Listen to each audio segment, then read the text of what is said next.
जो प्यार मिला मुझे तुमसे,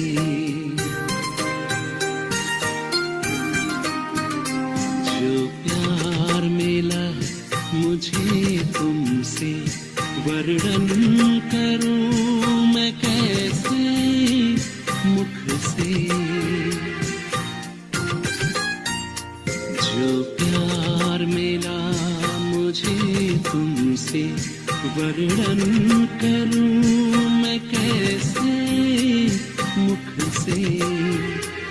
ये दिल जानता है बाबा, दिखता है जो नैनों के नूर से।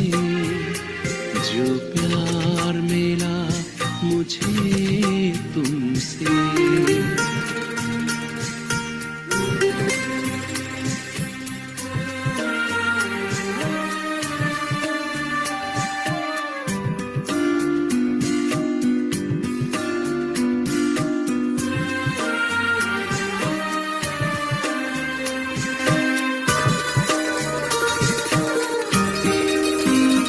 मुझको इतना सम्मान दिया, मेरे लाडले कह दुलार दिया।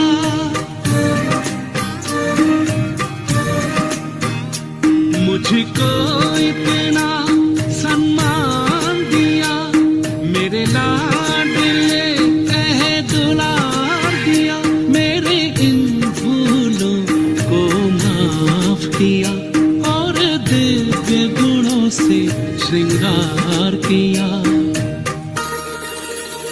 सांसों में समाए हो बाबा, भूल सकते नहीं तुम्हें भूल से।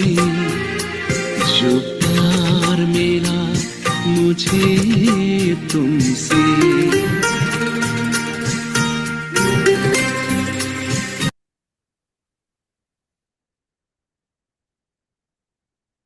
ओम शांति।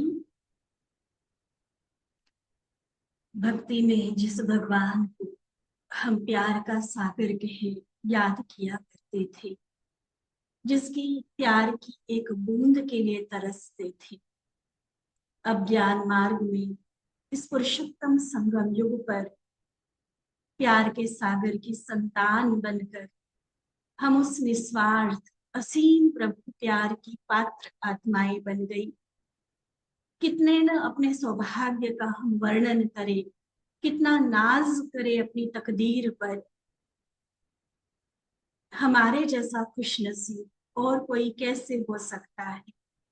डायरेक्ट भगवान जिसे प्यार करे, हर पल भगवान, वो प्यार का सागर, वो सर्वशक्तिमान मेरे लिए हाजिर रहता है। वो मेरे प्यार की डोर में बंधा हुआ है। उस प्यार का अनुभव करना यह संगम युग की क्या, पूरे कल्प की सर्वश्रेष्ठ उपलब्धि है। इससे बड़ी प्राप्ति कोई नहीं हो सकती है कि भगवान खुद मुझे प्यार करे। उस प्यार का एहसास चाहे वो अलग अलग संबंधों के रूप में हो, चाहे मुरली के माध्यम से हो, चाहे योग में हम जो बाबा के साथ मीठी मीठी गुणगान करते हैं, हर कर्म में जो बाबा की मदद का अनुभव करते हैं। परमात्मा स्नेह के बहुरूप है और उन बहुरूपों का अनुभव करते हम उस सागर की गहराई में जैसे समाये हुए रहते। ये ऐसा स्नेह है जो हमारे आधा कल्प के संबंधों के मिले हुए दुख दर्द को समाप्त करने की ताकत रखता है। ये ऐसा स्नेह है जो आने वाले आधा कल्प के लिए हमें स्वयं मास्टर प्यार का सागर, प्यार के देवी और देवता बना देता है, भरपूर कर देता है, संतुष्ट कर देता है, तृप्त कर देता है ये परमात्मा प्यार। और ऐसे परमात्मा प्यार की अनुभवी हम महान सौभाग्यशाली आत्माएं आज भी प्यारा बाबा हम सभी के सामने ऐसे ही निश्चल पवित्र निस्वार्थ प्यार का सागर बनकर सम्मुख है। बाबा के एक शब्द में जो प्यार झलक रहा है, उस उसमें आत्मा भीगती चली जाए, ऐसा प्यार है बाबा का। आज की मुरली तो पूरा ही उस परमात्मा प्यार का महत्व बताने वाली, इसका क्या फायदा मिलता है, कौन इसको अच्छे से अनुभव कर सकता है। बाबा को पहचानने के बाद भी स्नेह में भले ही बाबा कहते कि सभी पास है, लेकिन नंबरवार जरूर है। तो 3 तरह की स्नेही की कैटेगरी भी बाबा ने हमें बताई है।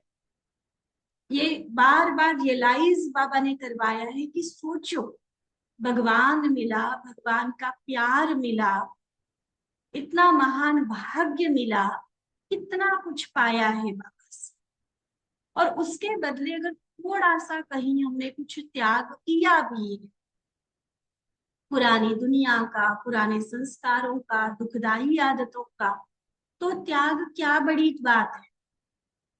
दुनिया में जिस्मानी प्यार के पीछे लोग जान तक कुर्बान करने के लिए तैयार हो जाते हैं, और यहाँ तो परमात्मा प्यार है, निस्वार्थ प्रभु प्यार है।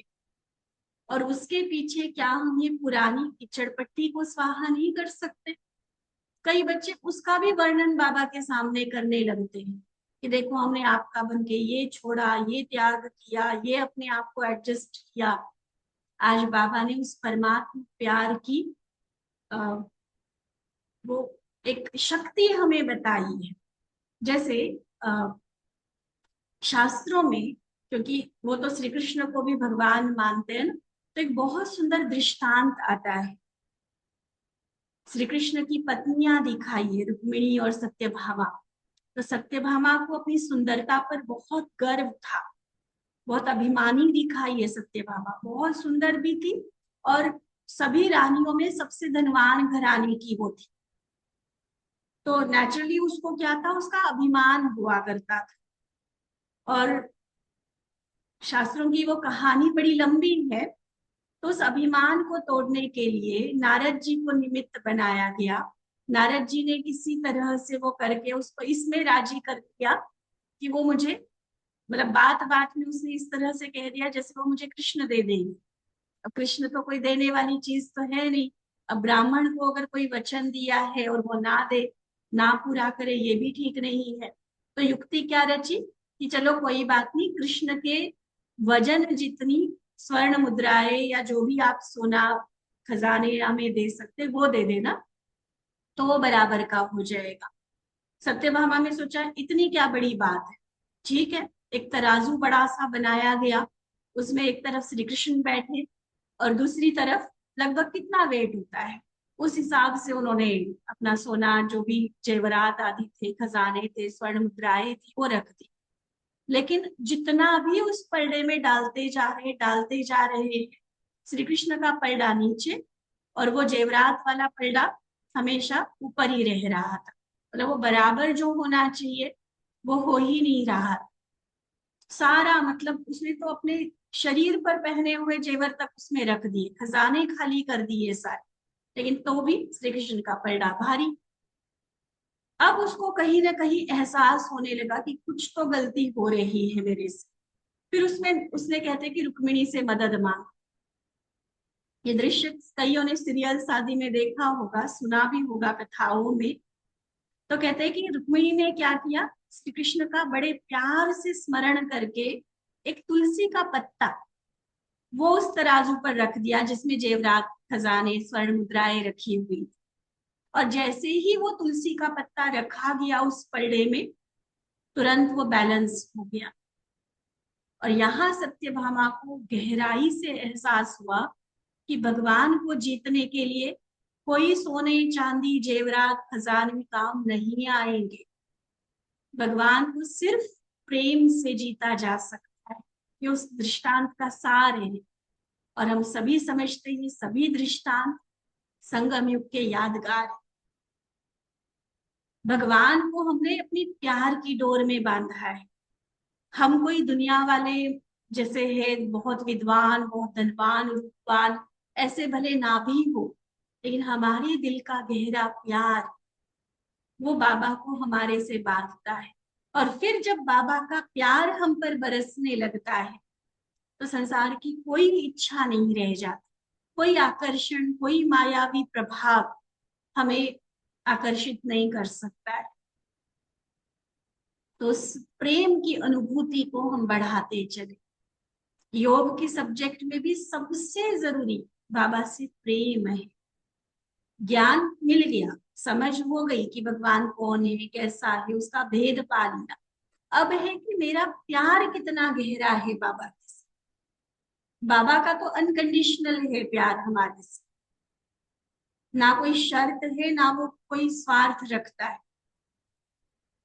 लेकिन मेरा प्यार बाबा के प्रति कितना है, ये गहराई से चेक करें और उसको बढ़ाने की हम कोशिश करें। आज की मुरली हमारे इसी प्यार की सब्जेक्ट और इनडायरेक्टली कहे तो योग की सब्जेक्ट को मजबूत कराने वाली मुरली। तो बड़े ध्यान से बाबा का एक एक महावाक्य उस प्रभु प्यार की अनुभूति करते हुए हम सुनेंगे। अंदर तक रोम रोम खिल जाए बाबा की बातें सुनकर, मन गदगद हो जाए। ओहो, ऐसा प्यार, इतना प्यार कौन करेगा। तो चले बाबा की मीठी मुरली, जो कि 19 दिसंबर 1983 की है। मुरली का सार ही है परमात्म प्यार, निस्वार्थ प्यार।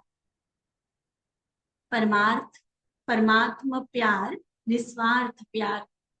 तो प्यार के सागर शिव बाबा अपने स्नेही बच्चों के प्रति बोले, तो असीम स्नेह भरी दृष्टि बाबा की अनुभव करे।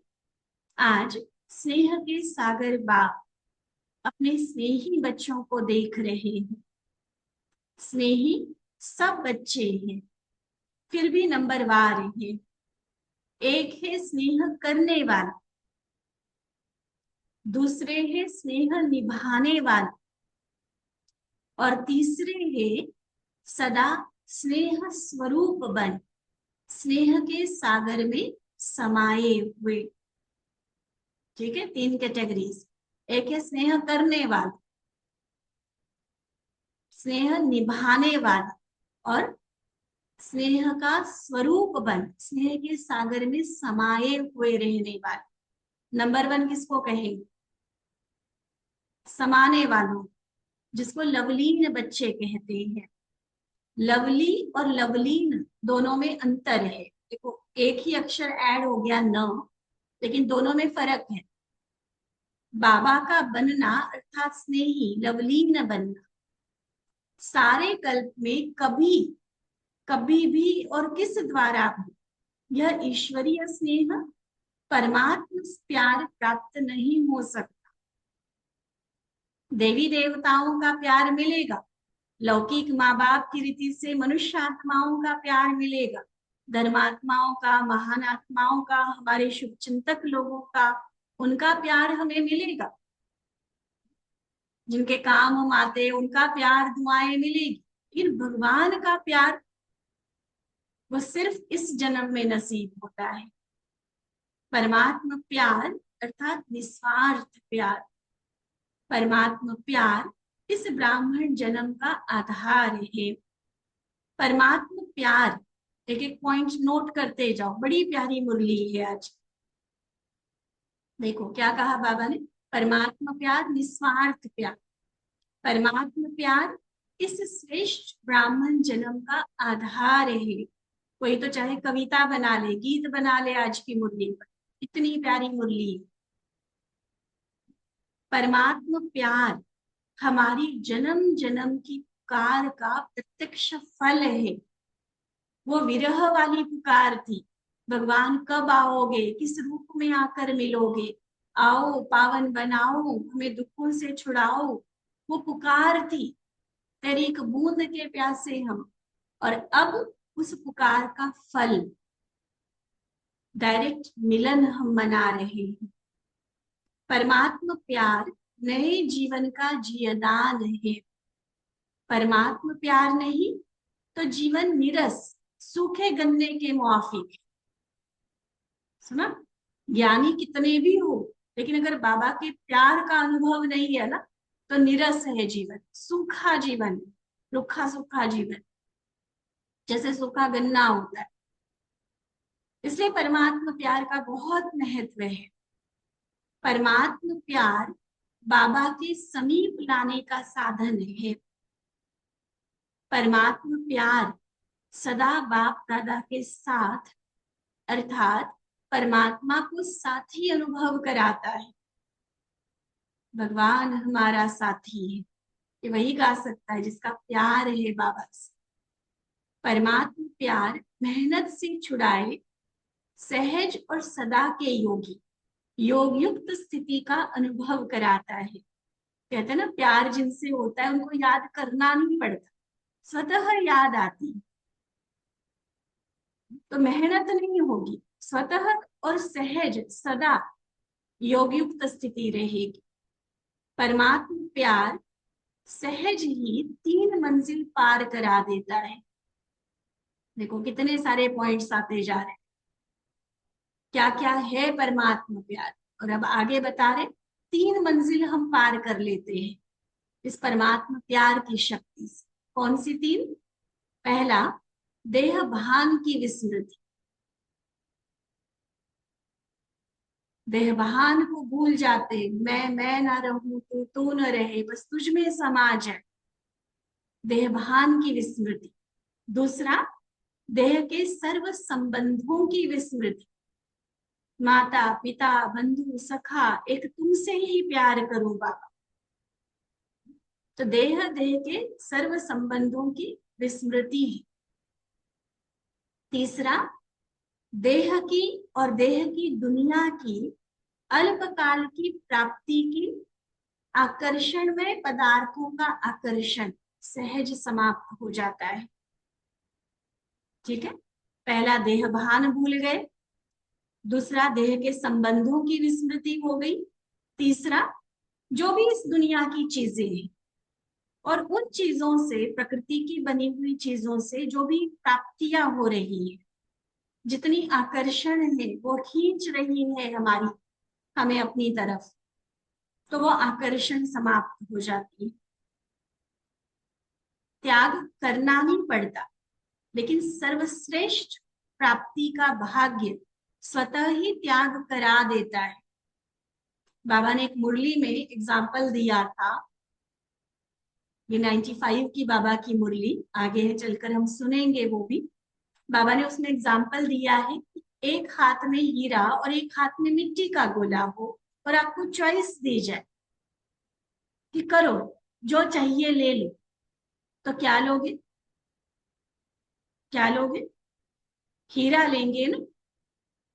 अब हीरा जो ले रहा है, क्या वो ये कहेगा कि देखो मैंने मिट्टी के गोले का त्याग कर दिया? त्याग किया या भाग्य बनाए? तो वही बात बाबा हमें महसूस करा रहे हैं। अंतर्मन की गहराई तक इस बात को हम समझते जाए। हम त्याग नहीं कर रहे हैं, भगवान का प्यार इतना बेहद बेहद हमें मिल रहा है ना, जो हद की चीजों की इच्छा ही समाप्त हो जाती। शरीर निर्वाह के लिए जरूरत के हिसाब से सेवा और शरीर के जो चाहिए वो यूज करना एक बात, लेकिन जो आसक्ति, जो आकर्षण होती है वो समाप्त होती है। और उसके लिए आधार बनता है बाबा का प्यार। वैसे भी ये मनोविज्ञान, साइकोलॉजी कहती है कि मानव मन हमेशा बेहतर चूज करता है। जब भी हमें ऑप्शन दी जाए ये या ये, अगर मेरी चॉइस से, चॉइस करने का अधिकार मुझे मिला हुआ है, तो मैं हमेशा बेहतर चुनूं, चाहे आज तक हम जैसे भी चले। ठीक है, ट्रेन में हमेशा सफर करते रहे, लेकिन प्लेन का ऑप्शन मिला तो टिकट कोई और करा रहा है, मान, आपके सामने 2 ऑप्शन है, ट्रेन से जाना या प्लेन से जाना, सेम स्थान है जाने का, लेकिन 2 ऑप्शंस है। तो कंफर्टेबल जर्नी कौन सी लगेगी? आरामदायक सफर कम समय में, और टिकट का मुझे कुछ खर्चा करना नहीं है, क्या करेंगे? कहेंगे भैया हमारी तो फिर प्लेन की करा दो। तो ये स्वभाव है, ये कोई लोभ लालच नहीं कहलाता, ये मन का स्वभाव होता है, वो हमेशा बेहतर चूज करता है। 10 तरह की चीजें रखिए, आपको सिलेक्ट करने के लिए बोला जाएगा, आप अच्छी चीजें उठाओ। ये मन का स्वभाव है, तो उसी स्वभाव को यूज करो और तुलना करें हम बाबा का प्यार और संसारिक प्राप्तियां, क्या है बेस्ट।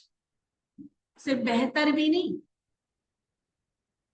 बेटर, बेटर से भी बेस्ट होता है और बेस्ट से भी एक्सलेंट होता है। एक होता है अच्छा, फिर होता है बेहतर, फिर होता है बेहतरीन, सुप्रीम। तो सुप्रीम तो बाबा है ना, तो उस प्यार के आगे कुछ भी नहीं है, हर चीज फीकी है उसके प्यार के आगे। इसलिए स्वतः बाबा का प्यार जितना जिसको मिलने लगेगा ना, वो बाकी जो ये शुद्रपणे के संस्कार है, कलयुगी दुनिया की आकर्षण है, वो सारी चीजें ऑटोमेटिकली छूटती चली जाती। तो बाबा पूछते, आप प्रभु प्रेमी बच्चों ने त्याग किया व भाग्य लिया। क्या त्याग किया? अनेक चत्तिया लगा हुआ वस्त्र, देखना हर एक अपने अपने शरीर को देख, कहीं जलने के निशान होंगे, कहीं कटने के होंगे, किसी की सर्जरी हुई होगी, किसी का कोई और कोई बीमारी हुई होगी, चोट लगी होगी, उसके निशान होंगे। तो चत्तिया लगा हुआ कपड़ा है ये शरीर, जर्जरीभूत पुरानी अंतिम जन्म की देह का त्याग। क्या ये त्याग है? जिसे स्वयं भी चलाने में मजबूर हो, धक्के से चला रहे शरीर की गाड़ी, और उसके बदले फरिश्ता स्वरूप, लाइट का आकार, जिसमें कोई व्याधि नहीं, कोई पुराने स्वभाव संस्कार का अंश नहीं, कोई देह का रिश्ता नहीं, कोई मन की चंचलता नहीं, कोई बुद्धि के भटकने की आदत नहीं, ऐसा फरिश्ता स्वरूप प्रकाशमय काया प्राप्त होने के बाद पुराना छोड़ना, क्या यह छोड़ना हुआ? स्थूल रूप में देखे तो किसी को फटे मैले कुचैले पुराने कपड़े, वो छोड़कर उसको सुंदर सोने की हीरों से जड़ित करोड़ों रुपए वाली ड्रेस पहनने के लिए दी जाए, और वो पहनने के लिए वो अगर पुराने मैले फटे कपड़े छोड़ रहा है, तो क्या उसको छोड़ना कहा जाएगा?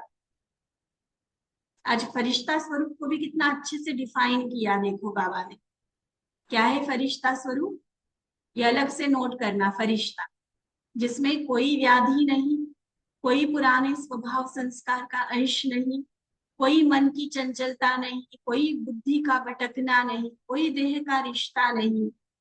5 बातें फरिश्ता स्वरूप के लिए बताई, और इतना सुंदर चमकीला प्रकाशमान फरिश्ता स्वरूप शरीर मुझे मिला। तो इस पुरानी देह को भूलना, जिसके लिए कहा बाबा ने अनेकों चत्तिया लगा हुआ कपड़ा है। चत्तिया समझते ना, जहां फटता है वहां टाकी लगा देते हैं, तो ऐसा कपड़ा, थोड़ा सटका लगाओ तो फट जाएगा। ऐसे ही है ना सभी का कपड़ा, चाहे कितने भी हम यंग ब्लड कहे, न्यू ब्लड कहे, छोटे से छोटे बच्चों से लेकर देख बुजुर्गों तक, हर एक के शरीरों की हालत आज ऐसी। और उस शरीर को भूलने के लिए बाबा कह रहे हैं। तो क्या कोई बड़ा त्याग बताया बाबा ने? ये अपने मन को कन्विंस करने की जरूरत, मन को हमें पढ़ाना पड़ेगी इन बातों कि क्या छोड़ रहे हैं हम, कुछ भी तो नहीं, ले कितना रहे हैं बाबा से, अथाह मिल रहा है। तो क्या ये छोड़ना हुआ? सोचो, लिया क्या और दिया क्या? तो त्याग हुआ या भाग्य? ऐसे ही देह के स्वार्थी संबंध, है ना, आजकल के संबंधों का यही रूप दिखता है, स्वार्थी संबंध, सुख शांति को का चैन छीनने वाले विनाशी संबंध। अभी भाई कहकर गले लग रहे हैं, अभी स्वार्थवश दुश्मन हो रहे हैं, दुख और धोखा देने वाले, मोह की रस्सियों में बांधने वाले। कितना वैराग दिला रहा है बाबा देव। क्या है संबंध? स्वार्थी है, सुख चैन छीनने वाले हैं, अभी भाई तो अभी स्वार्थवश दुश्मन होने वाले, दुख धोखा देने वाले, मोह की रस्सियों में बांधने वाले, ऐसे अनेक संबंध छोड़ एक में सर्व सुखदायी संबंध प्राप्त करते। तो क्या त्याग किया बताओ? और ये बुद्धि भटकने से छूट गए, और ये दुख धोखे से बच गए, सदा लेने वाले संबंध छोड़े। उनको तो हमेशा हमें देखो लेने लेने लेने की बात रहती है। और यहाँ पर बाबा कहते सभी आत्माएं लेती ही है, देते नहीं है कोई।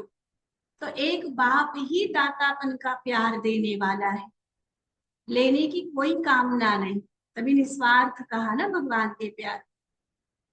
बाकी चाहे कितनी भी धर्मात्मा, महात्मा, पुण्य आत्मा हो, गुप्त दानी हो, फिर भी वो लेता है।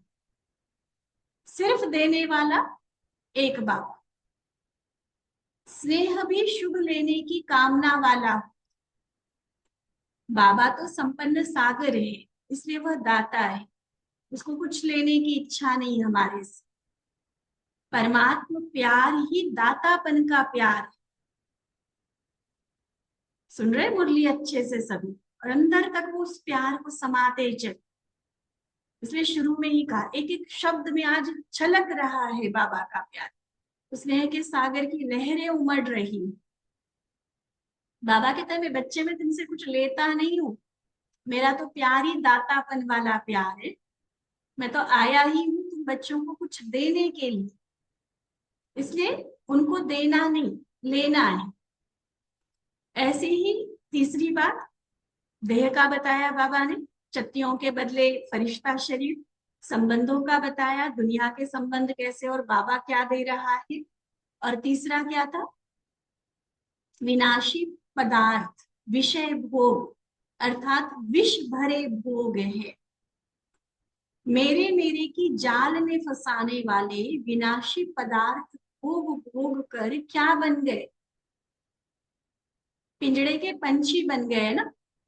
जैसे नशा मुक्ति अभियान वगैरह हम निकालते हैं ना, तो उसमें बड़े नारे लगाते, तू नहीं पीता बीड़ी को, बीड़ी तुझको पीती है ना। ऐसे ऐसे नारे होते। तो ये सिर्फ नशे की चीजों के लिए नहीं लागू होता है। प्रकृति की जिस भी चीज का हम सुख ले रहे हैं, हमें लगता है कि हम उसको यूज कर रहे हैं, लेकिन वास्तव में हम यूज हो रहे होते।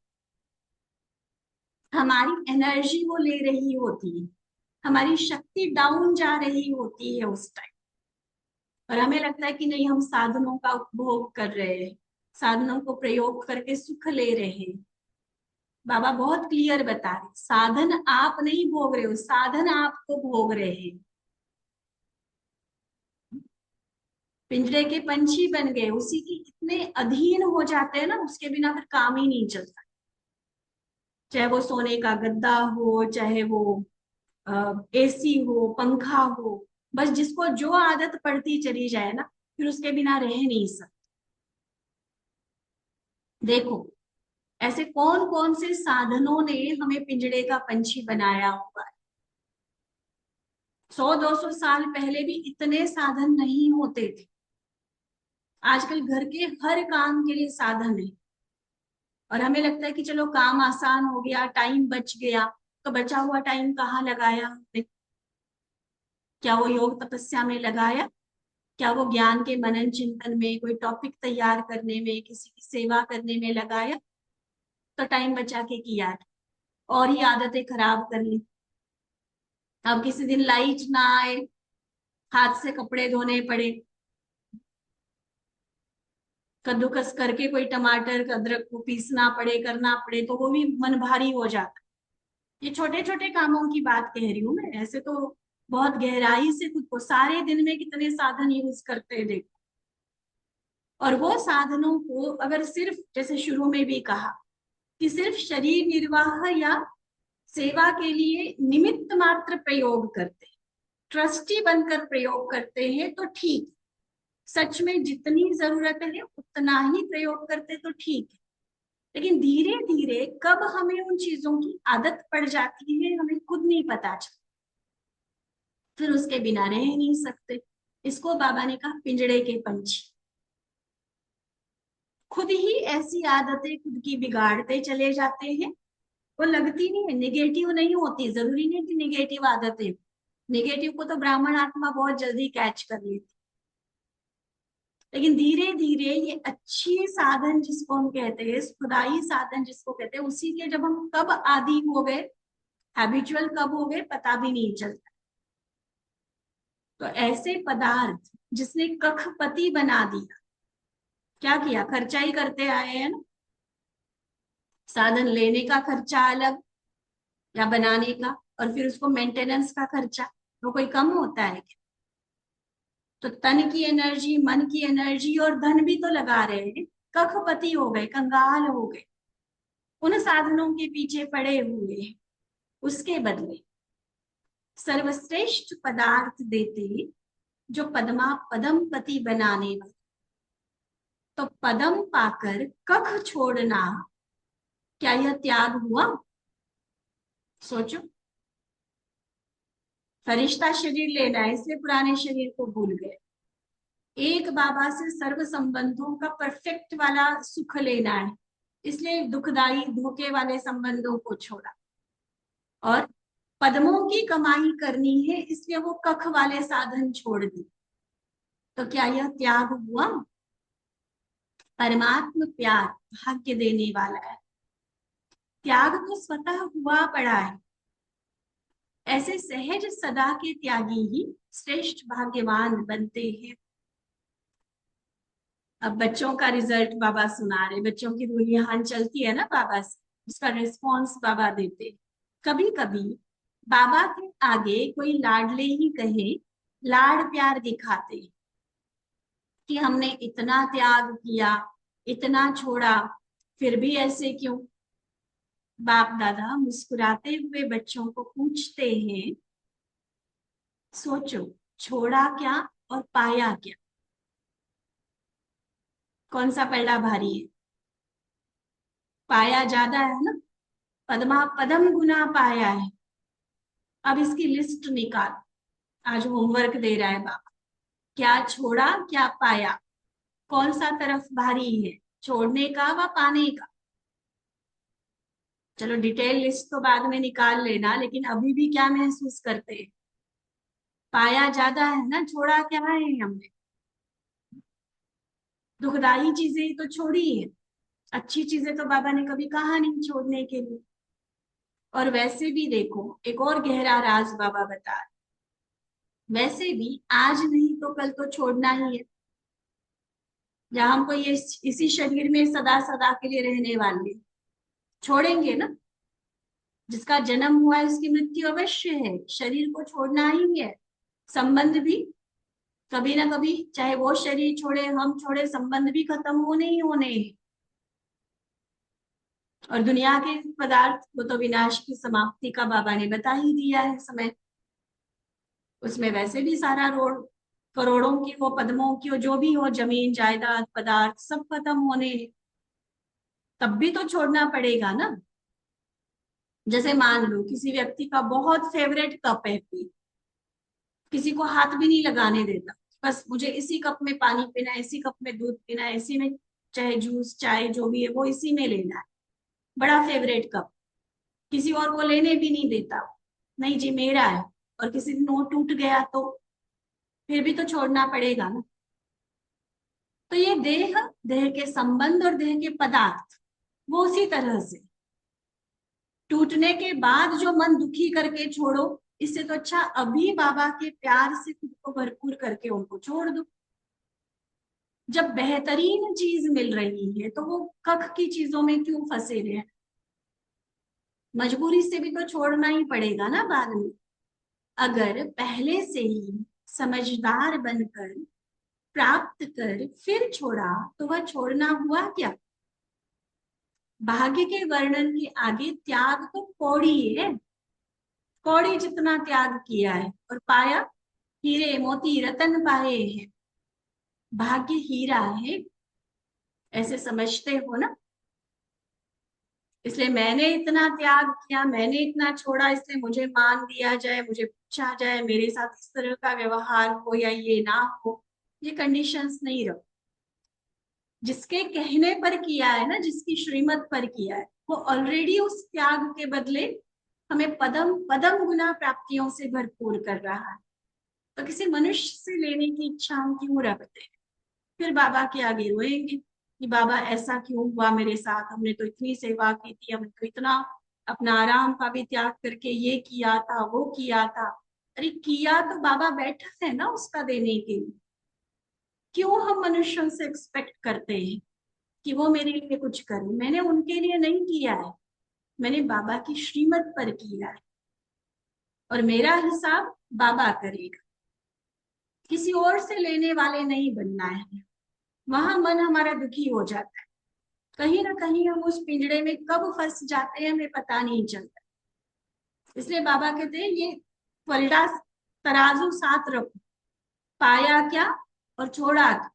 हर बार देखेंगे पाया ज्यादा है तो छोड़ने वाली गिनती खत्म होती जाए, दिखेगा ही नहीं कुछ कि क्या छोड़, बस पाया ही पाया है, पाया ही पाया है। ये अनुभूति हमारी बढ़ती जाए। सुना? तो क्या क्या समझते हो? बहुत त्याग किया है, बहुत छोड़ा है, छोड़ने वाले हो या लेने वाले? आज अच्छे से पक्का करा रहे हैं।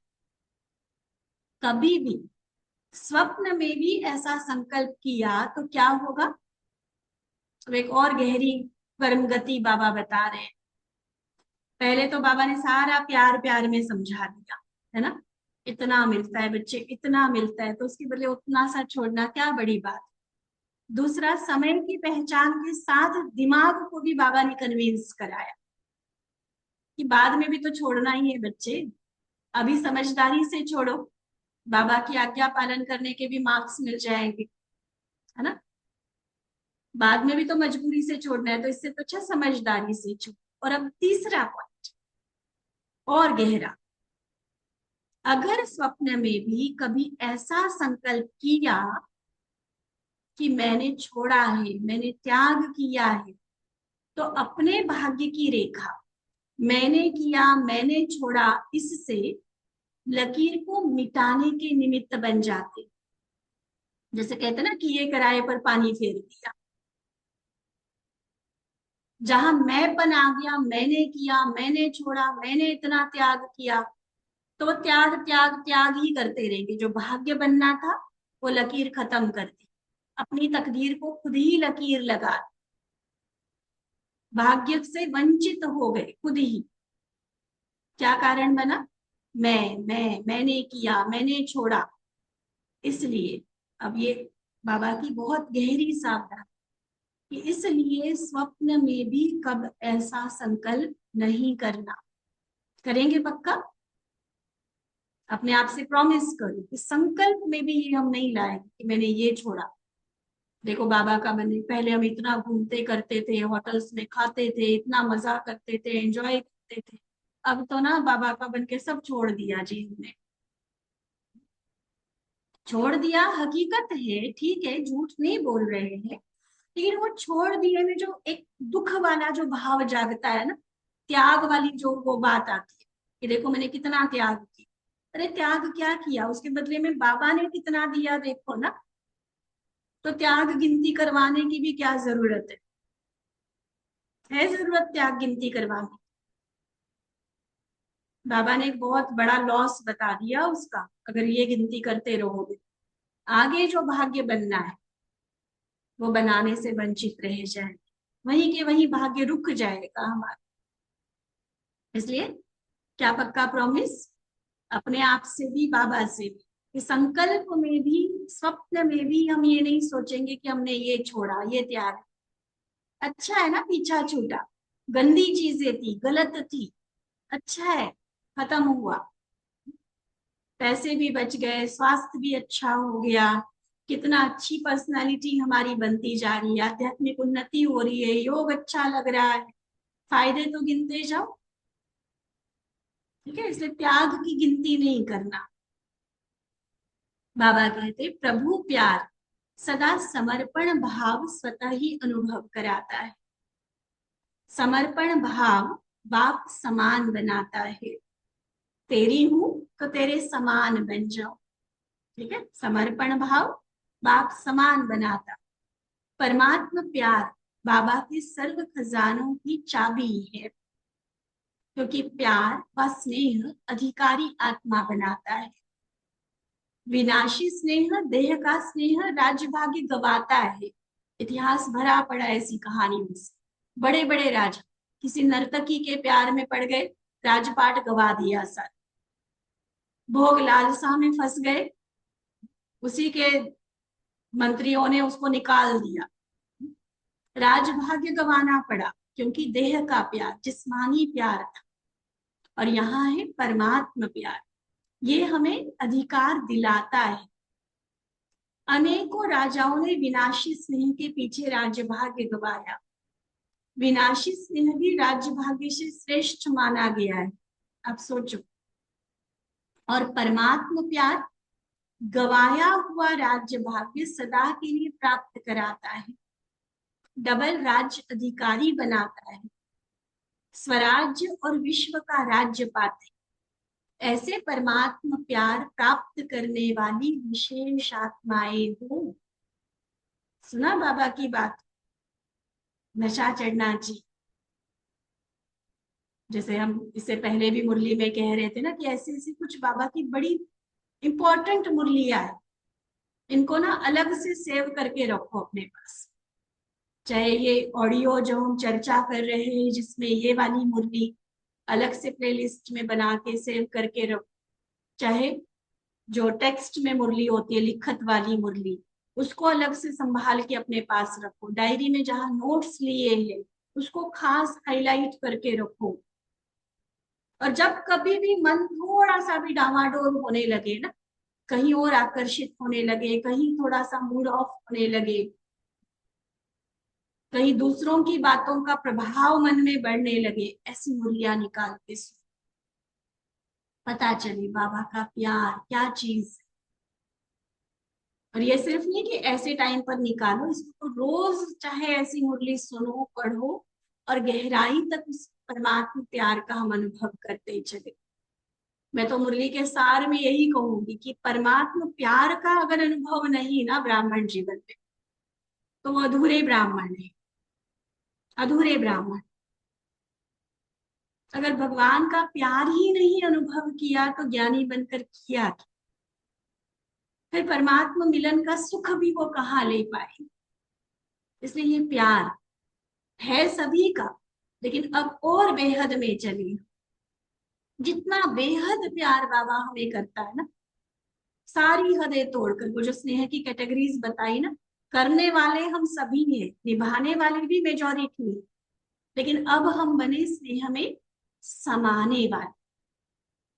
ठीक है, तो बाबा भी यही कह रहे कि सिर्फ प्यार करने वाले नहीं, लेकिन प्यार में सदा समाये लवलीन आत्मा पर समाये हुए समान है, ऐसे अनुभव करते हो ना। नए नए आए हैं तो नए आगे जाने के लिए सिर्फ एक ही बात का ध्यान रखो, सदा प्रभु प्यार के प्यासे नहीं, लेकिन प्रभु प्यार के भी पात्र बने, लायक बने हम। बस बाबा प्यार इतना करे ना, इतना करे कि ना मैं बाबा के बिना रह सकूं, ना वो मेरे बिना रह सके। पात्र बनना ही सुपात्र बनना है, सहज है ना। तो ऐसे आगे बढ़ो। अच्छा, ऐसे पात्र सो सुपात्र बच्चों को, प्रभु प्रेम की अधिकारी आत्माओं को, प्रभु प्यार द्वारा सर्वश्रेष्ठ भाग्य प्राप्त करने वाली भाग्यवान आत्माओं, सदा स्नेह के सागर में समाये हुए बाप समान बच्चों को, सर्व प्राप्तियों के भंडार संपन्न आत्माओं, बाप दादा का याद प्यार और नमस्ते। हम रूहानी बच्चों की रूहानी बाप दादा को दिल व जान सिक व प्रेम से नमस्ते नमस्ते नमस्ते। फिर एक प्रश्न है कि महातपस्या कौन सी है जिस तपस्या का बल विश्व को परिवर्तन कर सकता है। महातपस्वी। और बहुत सिंपल शब्द में बाबा ने जवाब दिया। उत्तर है एक बाप दूसरा न कोई, ये है महातपस्या। एक बाप दूसरा न कोई, ऐसी स्थिति में स्थित रहने वाले महातपस्वी हुए। तपस्या का बल श्रेष्ठ बल गाया जाता है। जो इस तपस्या में रहते एक बाप दूसरा न कोई, उनमें बहुत बल है। इस तपस्या का बल विश्व परिवर्तन कर लेता है। हठ योगी एक टांग पर खड़े होकर तपस्या करते हैं, लेकिन आप बच्चे एक टांग पर नहीं, एक की स्मृति में रहते हैं। हम एक की स्मृति में रहते, दूसरा ना कोई। उन्होंने दूसरी टांग को उठाकर रख दिया कि हम भी एक टांग पर खड़े होकर तपस्या करेंगे। देखो क्या है असलियत, क्या है और उसका यादगार भाव उन्होंने क्या निकाला। हम क्या करते, एक की स्मृति में रहते, बस एक ही एक, दूसरा न कोई। ऐसी तपस्या विश्व परिवर्तन कर देगी। ऐसे विश्व कल्याणकारी अर्थात महातपस्वी बनो। ठीक है, बहुत ही प्यार भरी बाबा की मुरली, एक एक शब्द में जिसमें बाबा का प्यार झलक रहा था। और ऐसे ही प्यार की पात्र सुसुपात्र हम सभी आत्माएं बाबा के स्नेह में समाने वाले लवलीन बच्चे बनकर बाबा को देखा। ओम शांति।